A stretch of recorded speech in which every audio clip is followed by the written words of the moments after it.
बुले भाई वास्ते आज वीआईपी ना मेहमान सी ना निकी निकी गल तू रुसिया कर मैं रोज ना कोई नहीं साडे वांगू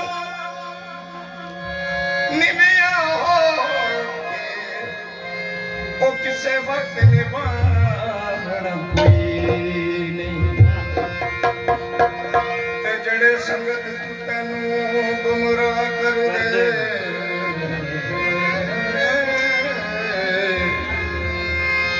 उन्हां पारा चाहना कोई नहीं निती यूसुफ नहीं तेरी गल मननी ओ हथी वेलाया मैं कोई नहीं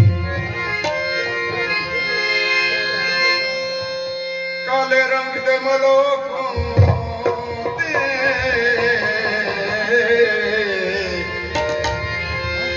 काले रंग दे मलोकों दे काले रंग दे मलोकों दे लेकिन नहीं भूलदे जेड़े नस्ली लोग दे इस बैठक में फिर रास्ता सी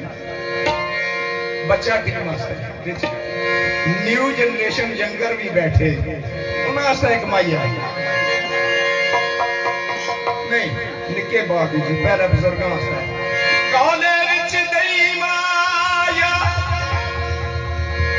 सोच रही फिकी तेरी उम्र ता नहीं माया एक बुजुर्गों वास्ते सी चिट्ठी वे कबा माया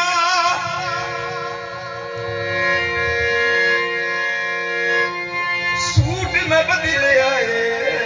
छुट्टी लेके आया सारे राजी हो गए ठीक है जी